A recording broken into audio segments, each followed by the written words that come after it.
साल 2008 में एक 9 साल की बच्ची अपने ही घर में छुपकर अपनी जान बचा रही थी, क्योंकि जिस इंसान को वो सबसे सुरक्षित समझती थी वही उसके घर के अंदर चाकू लेकर उसे ढूंढ रहा था। 2009 में एक परिवार के घर के बाहर आधी रात को एक अजनबी मदद मांगने आया, लेकिन उसका असली इरादा कुछ और ही था। और कुछ साल बाद एक पूर्व सैनिक को समुद्र किनारे आधी रात को कुछ ऐसे लोग दिखे जो शायद उसे जिंदा वापस नहीं जाने देना चाहते थे। ये तीनों घटनाएं अलग अलग थीं, लेकिन इन तीनों में एक चीज समान थी, खतरा पहले से ही उनके बहुत करीब था। ये घटना लगभग साल 2008 के आसपास की मानी जाती है और ये कहानी एक लड़की की है जिसे हम यहाँ रिया नाम से जानेंगे। उस समय रिया की उम्र करीब 9 साल थी और वो अपने परिवार के साथ मध्य प्रदेश के एक छोटे और शांत शहर की एक कॉलोनी में रहती थी। ये कॉलोनी उन पुरानी भारतीय कॉलोनियों की तरह थी जहाँ हर कोई एक दूसरे को नाम से जानता था। यहाँ के लोग इतने भरोसेमंद थे कि कई बार दिन में अपने घरों के दरवाजे भी पूरी तरह लॉक नहीं करते थे। कॉलोनी के लोगों को सबसे बड़ा डर किसी अपने से नहीं बल्कि किसी बाहरी अजनबी से होता था, क्योंकि अंदर के सभी लोग सालों से साथ रह रहे थे। रिया का घर गली के बीचों बीच था और ठीक उसके सामने एक परिवार रहता था जो देखने में बेहद सीधा साधा और शांत लगता था। उस परिवार में 4 लोग थे, माता पिता, उनका बड़ा बेटा जो कॉलेज में पढ़ता था और उनका दूसरा बेटा जिसे हम इस कहानी में मोहित नाम से जानेंगे। मोहित की उम्र लगभग 23 साल थी, लेकिन वो बाकी लोगों से थोड़ा अलग था। उसे बचपन से ही एक मानसिक समस्या थी जिसकी वजह से वो कोई नौकरी नहीं कर पाता था और ज्यादातर समय घर पर ही रहता था। अब यहाँ एक बात समझना बहुत जरूरी है, मोहित कभी भी किसी को डरावना या खतरनाक नहीं लगता था, बल्कि कॉलोनी के लोग उसे एक मासूम और खुशमिजाज लड़के के रूप में जानते थे। हर दिन सुबह से लेकर शाम तक वो अपने घर के बाहर खड़ा रहता और जो भी इंसान उसके सामने से गुजरता, चाहे वो पैदल हो या गाड़ी में, मोहित उसे देखकर हाथ हिलाता, मुस्कुराता और कभी कभी हल्के से हंस भी देता था। उसकी मुस्कान में एक अजीब सी मासूमियत थी, जैसे किसी छोटे बच्चे को किसी अपने को देखकर खुशी होती है, क्योंकि असल में वो ज्यादातर समय घर पर अकेला ही रहता था। उसके माता पिता दोनों नौकरी पर चले जाते थे और उसका भाई कॉलेज में रहता था, इसीलिए पूरे दिन मोहित का बाहर खड़े रहना, लोगों को देखना, यही उसकी दिनचर्या बन चुकी थी। और इसी वजह से कॉलोनी के लगभग सभी लोग उसकी इस आदत के आदी हो चुके थे। लेकिन जिस दिन ये घटना हुई उस दिन कुछ अलग था। उस दिन रिया की तबीयत अचानक खराब हो गई थी। उसे तेज बुखार था, इसलिए वो स्कूल नहीं गई। उसकी माँ एक प्राइवेट स्कूल में टीचर थीं और उन्होंने रिया को दवा देकर आराम करने के लिए घर पर ही छोड़ दिया। वैसे तो रिया अभी बहुत छोटी थी, लेकिन इस कॉलोनी का माहौल इतना सुरक्षित माना जाता था कि उसे कुछ घंटों के लिए घर पर अकेला छोड़ना सामान्य बात थी। उसकी माँ ने जाते समय उसे समझाया कि वो आराम करे और दरवाजे अच्छे से बंद रखे। उन्होंने ये भी बताया कि वो दोपहर करीब 2 बजे तक वापस आ जाएंगी। रिया ने उनकी बात मानते हुए घर के लगभग सभी दरवाजे और खिड़कियां लॉक कर दी, लेकिन एक जगह ऐसी थी जो पूरी तरह सुरक्षित नहीं थी। वो था गैराज का दरवाजा। दरअसल भारत के कई घरों की तरह उनके घर में भी गैराज से सीधे घर के अंदर आने का रास्ता था और परिवार के सभी लोग अक्सर उसी रास्ते का इस्तेमाल करते थे, क्योंकि वो ज्यादा आसान लगता था। एक और छोटी सी बात थी जो उस समय सामान्य लगती थी, लेकिन बाद में वही सबसे बड़ी गलती साबित हुई।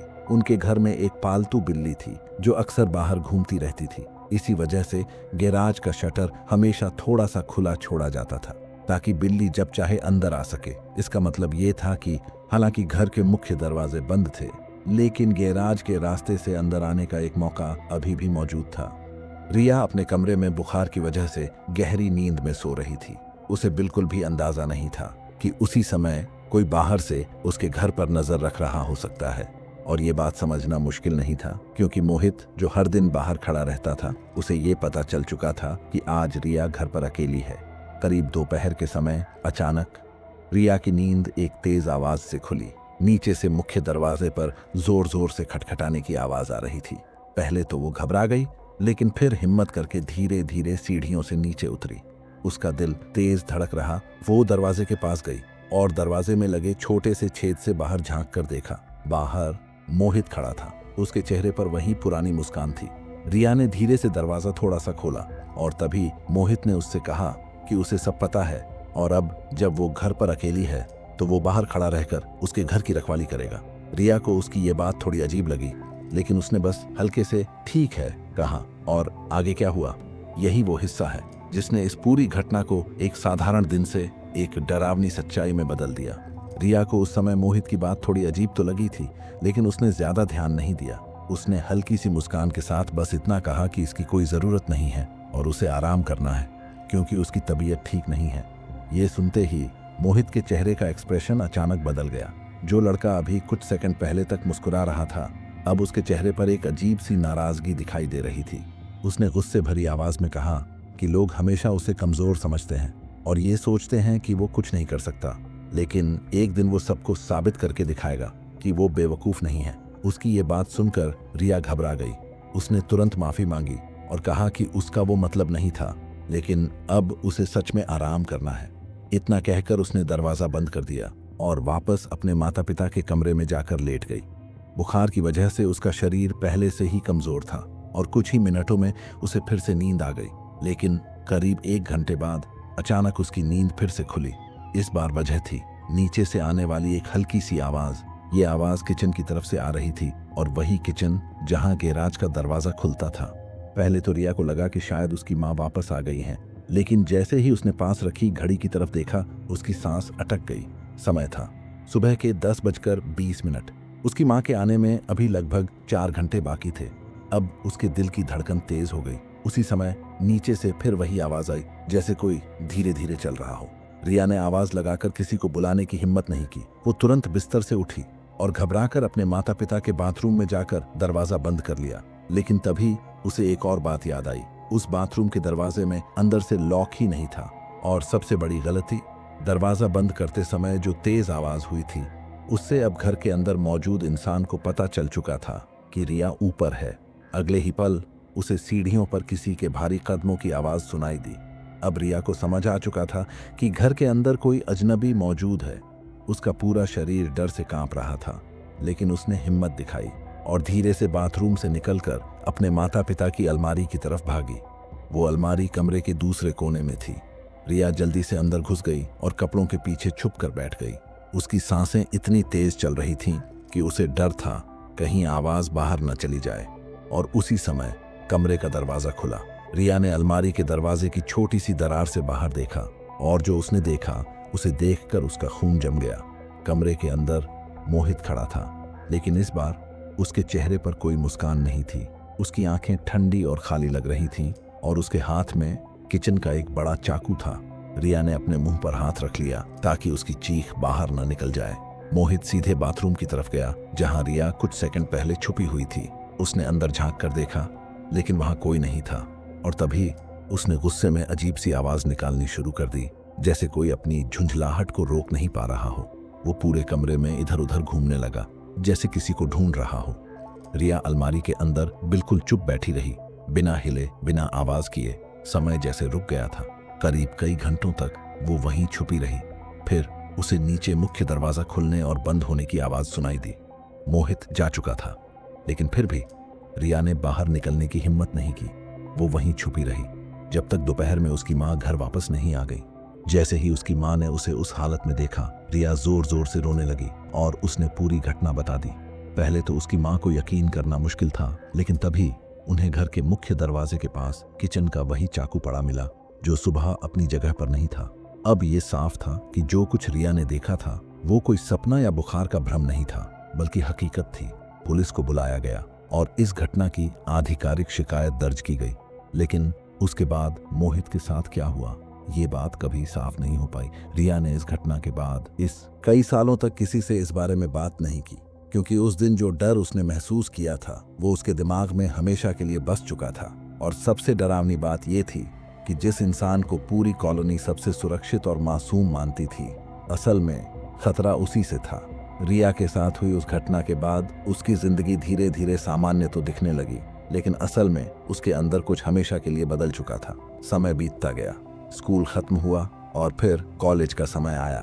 करीब 8 साल बाद रिया पढ़ाई के लिए पुणे शहर चली गई। वहां उसने अपनी एक पुरानी दोस्त के साथ एक फ्लैट शेयर किया। बाहर से देखने पर अब वो बिल्कुल सामान्य लड़की लगती थी। वो हंसती थी, पढ़ाई करती थी और बाकी सभी चीजें भी करती थी, लेकिन अगर कोई उसे ध्यान से देखता तो उसे एक अजीब आदत जरूर दिखाई देती। रिया हमेशा हर दरवाजा लॉक करती थी।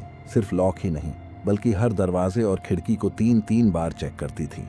यहाँ तक कि उनका फ्लैट 7वीं मंजिल पर था। जहां बाहर से कोई आ ही नहीं सकता था।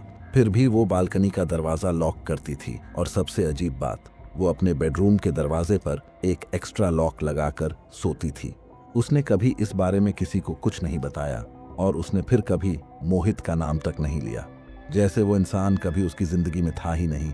लेकिन उसकी ये आदतें एक सच्चाई की तरफ इशारा कर रही थीं कि कुछ डर समय के साथ खत्म नहीं होते, बल्कि वो इंसान के अंदर हमेशा के लिए रह जाते हैं। और शायद उस दिन मोहित का असली इरादा क्या था, ये सच्चाई रिया ने कभी किसी को पूरी तरह बताई ही नहीं। और इसी घटना के बाद पूरी कॉलोनी के लोगों ने एक बात सीख ली थी कि खतरा हमेशा बाहर से नहीं आता, कभी कभी वो इंसान भी खतरा बन सकता है जिस पर आप सबसे ज्यादा भरोसा करते हो। लेकिन जो अगली घटना है वो इस कहानी को और भी ज्यादा डरावना बना देती है।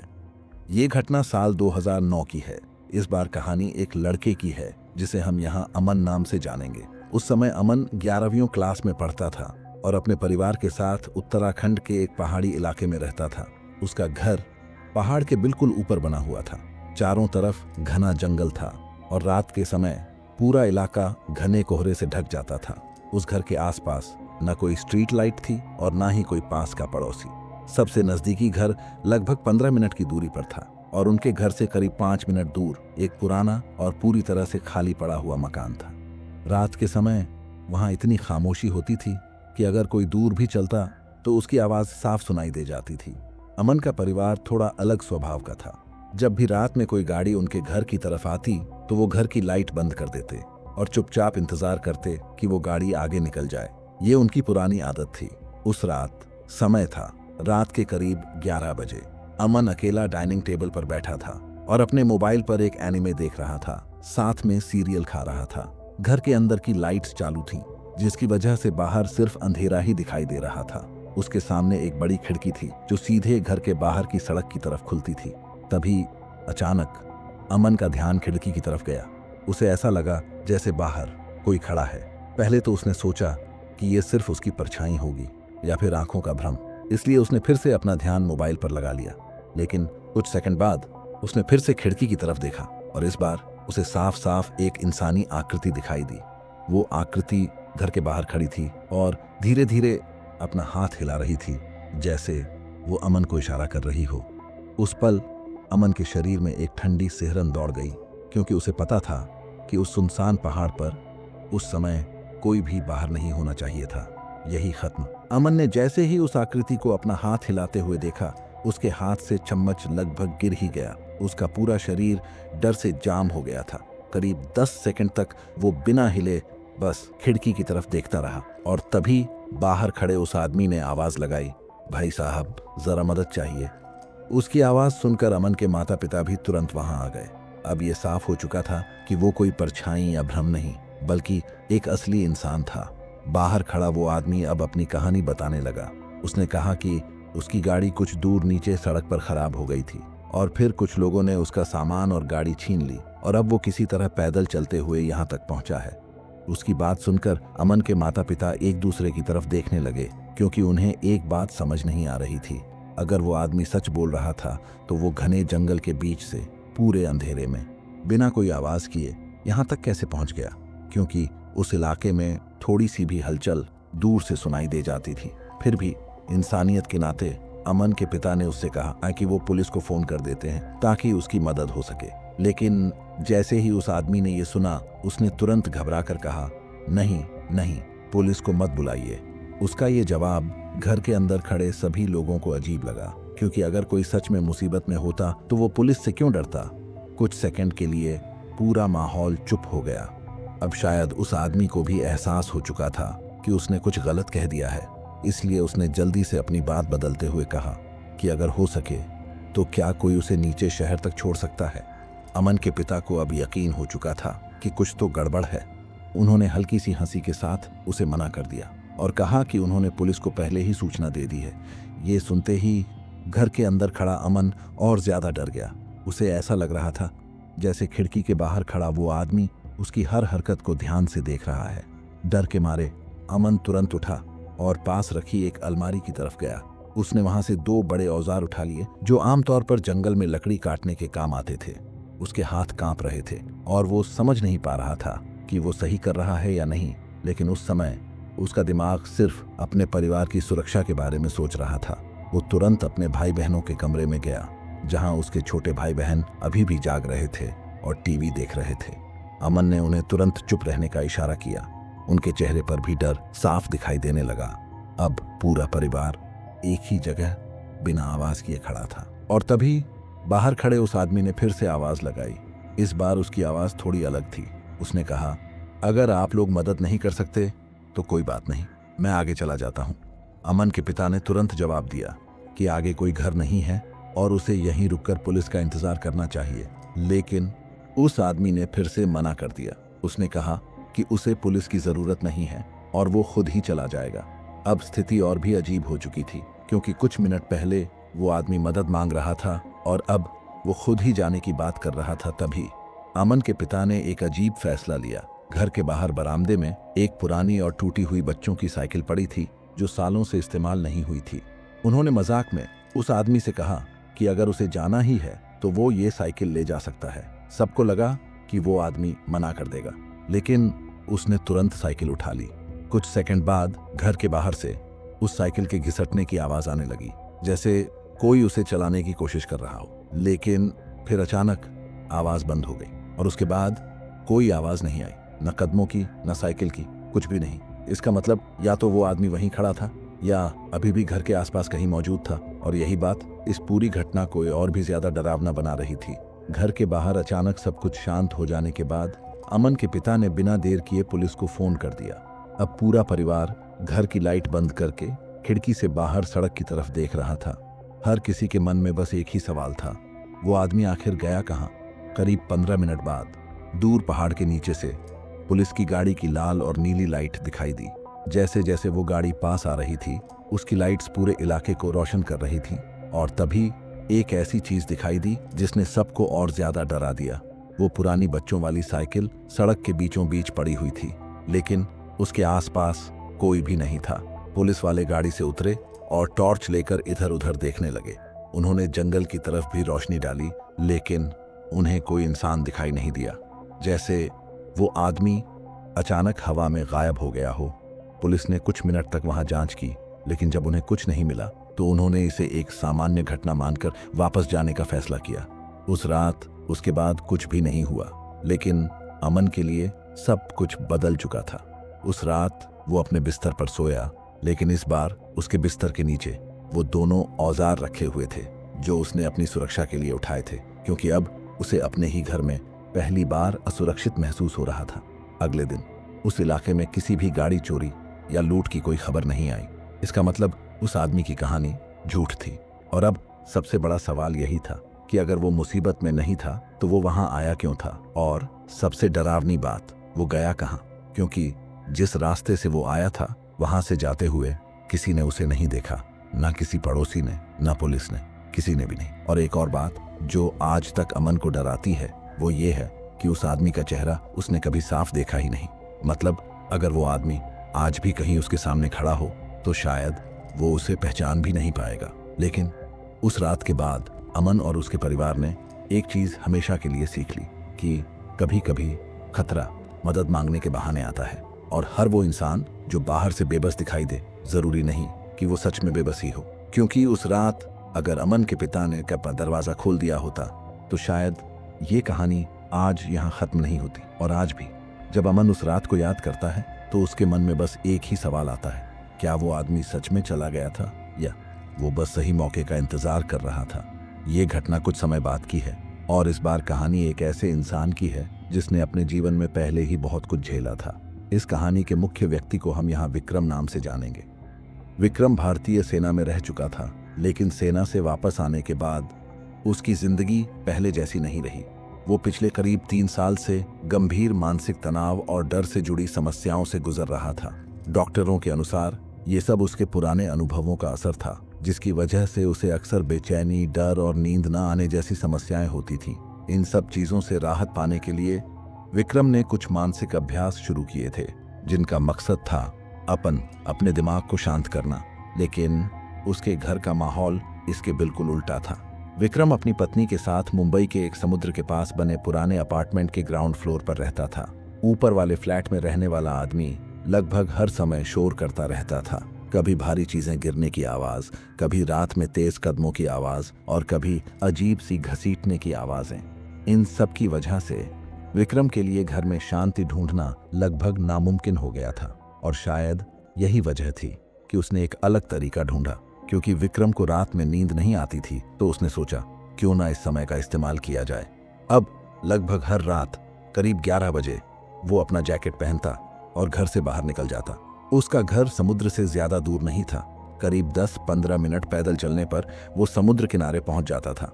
रात के उस समय वहां लगभग कोई नहीं होता था, बस समुद्र की लहरों की आवाज और चारों तरफ अंधेरा।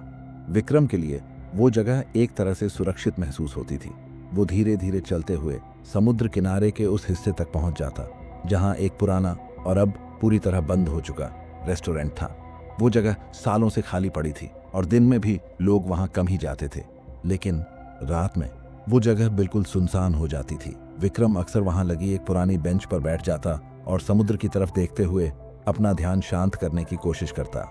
उस रात भी सब कुछ पहले जैसा ही था। वो बेंच पर बैठा था और लहरों की आवाज सुन रहा था। तभी अचानक उसे दूर सड़क की तरफ से एक गाड़ी की हेडलाइट दिखाई दी। पहले तो उसे लगा कि शायद कोई सामान्य गाड़ी होगी जो वहां से गुजर रही है, लेकिन जैसे जैसे वो गाड़ी पास आने लगी उसकी हेडलाइट सीधे विक्रम के चेहरे पर पड़ी और उसी पल विक्रम को एहसास हुआ कि गाड़ी की रफ्तार असामान्य रूप से धीमी थी, जैसे वो गाड़ी उसे ध्यान से देख रही हो। और फिर जो हुआ उसने विक्रम को यह सोचने पर मजबूर कर दिया कि शायद उस रात वो समुद्र किनारे अकेला नहीं था।